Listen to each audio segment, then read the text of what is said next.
Hi everyone, my name's Tim. Last night I finished listening to The Last Battle by C.S. Lewis, the last book in the Chronicles of Narnia series. So I've listened to these series over the past 3-4 months, and it's over. It's over, and I feel quite emotional about it. Um, First of all, this book was narrated by Sir Patrick Stewart. Outstanding. Um, I think almost every edition, every story in this collection was narrated by a top quality Shakespearean actor, um, and it comes across. They're the right kind of people to narrate these stories because they are timeless, and the stories have these very the voice that's written in is very authoritarian. And I don't mean authoritarian as in like Big Brother's watching you. I just mean you feel like you're being read a story whilst listening to it. Uh, and he did an incredible job. Probably the best narration, I would say, but I've just listened to it, so it's fresh in the mind. Um, I'm going to do very quick thoughts, and then I need to go into spoilers. So this book is called The Last Battle, and it is about the last battle of Narnia. I think that's not a spoiler. Um, Overall, very high level notes. I enjoyed it. It's not as good as The Lion, the Witch, and the Wardrobe, but it's up there. I gave it 4 stars. I think it is. It really got to me emotionally, because there are big choices here that C.S. Lewis makes when writing this book. Huge choices that he makes, and not all of them land. Not all of them I agree with, but it ends, and it ends on a nice note, for a book that it is actually quite dark. I would say this is the darkest of the books. Um, yeah. So the something that's interesting is that we don't follow the main character in this story isn't one of the children from England. It is the last king of Narnia, King Tyrion, and his unicorn Jewel. We follow them as there are rumors that Aslan is back, but Aslan is doing things that are not what Aslan always does. He's doing horrible things. Um, so this is in terms of Christian mythology. This is talks a lot about false idols, I would say. Also, there is the bad guys here are the Kalorman, the people from uh, the other country that is basically the Middle East. And this book is, I would say, this is the most racist book out of all of them. Not only in terms of soft things, which is them just not being very nice or their god being wrong, but also just flat out racist in that we have racist language used. We have people blacking up. Um, we have yeah, it's not great. It's not great. It was written in the 50s.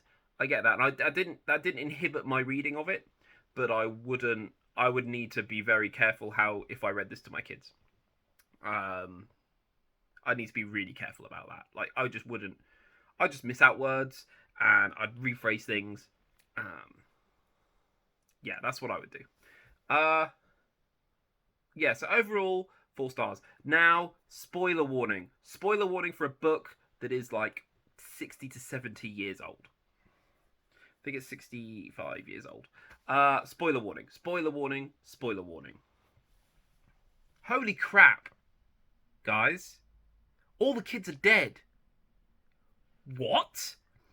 There is a huge thing reading about like the response to this book, and that people think Susan was very harshly treated because she doesn't come back to Narnia because she's grown up and she's like, oh, that was just a game that we played when we were kids, and she's kind of distanced herself from it.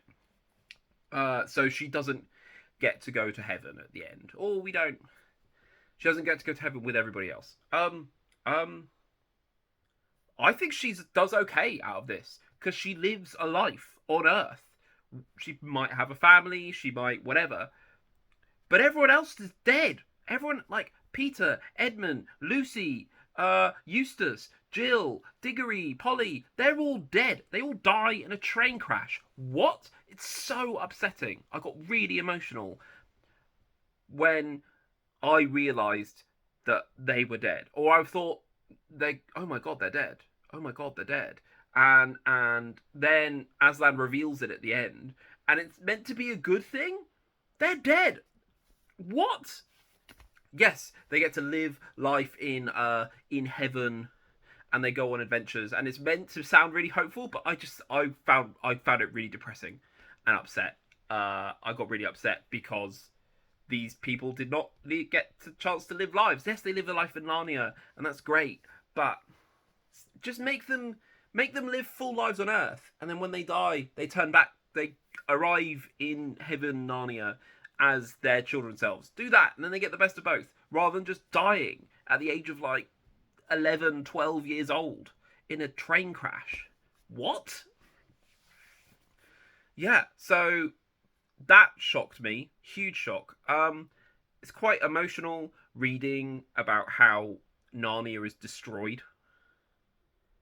You see the end of the world, and King Tyrion is a tragic figure because he is the last king of Narnia, and he sees the whole world destroyed, and he loses. And that's one thing, is that for a book that's they lose. They just lose. You lose. Good day. They lose. They lose the battle. They lose the last battle, and they lose Narnia. And then Narnia comes back, and it's like Narnia plus. It's like better Narnia, and it's some weird. It's inside Narnia, but it's bigger. It's like a Mobius strip meets an onion. Very confusing. And then there's also a new version of England. What? So bizarre. So bizarre. Just say it's heaven. There's big white gold. There's big golden gates. Just say it's nice, and then they can run. And then it's like 2-3 chapters at the end, which is just all about them in heaven, and then it says at the end like, oh, they go on this Chronicles of Narnia are just the front cover and the front page of this story. The rest of it is a story that is unknowable, which I think is meant to be nice, but oh jeez. The main plot about Shift the ape and Puzzle the donkey pretending to be Narnia, pretending to be Aslan even. I get it. It's like a false idol thing. How you shouldn't impersonate gods, but the Narnians deserve what they get for being so stupid. So stupid. Like, they say that these animals are intelligent. They are not. A fox. Any animal could figure out that a donkey is not a lion. Anyone. They have sense of smell. Like, why are they so stupid? Oh, and that's like the whole crux of the plot. I don't mind the fact that Tyrion and Jewel hear, oh, Aslan's back. Oh, that's a good thing. But all this horrible stuff's happening. Deforestation, forced migration, slavery. Like, those are dark themes, and for a kid's fantasy book. And I quite like that.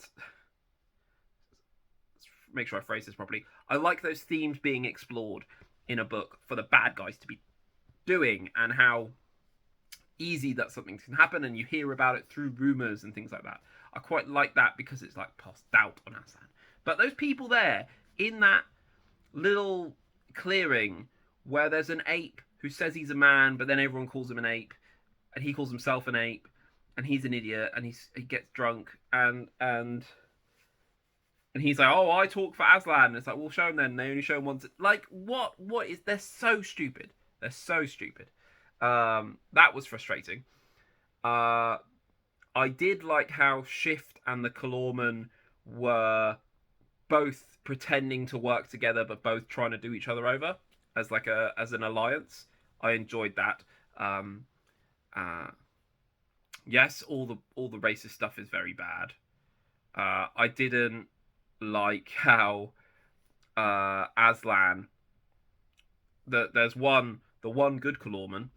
He goes and he's looking for Tash, his god, but because he's doing good things, he's actually doing stuff for Aslan. So other people's gods, if they do good stuff, are actually praising your god, and if they do bad things in the name of your god, they're actually doing stuff for the other god. I don't like that. That's pretty icky. Uh, yeah, that's not great.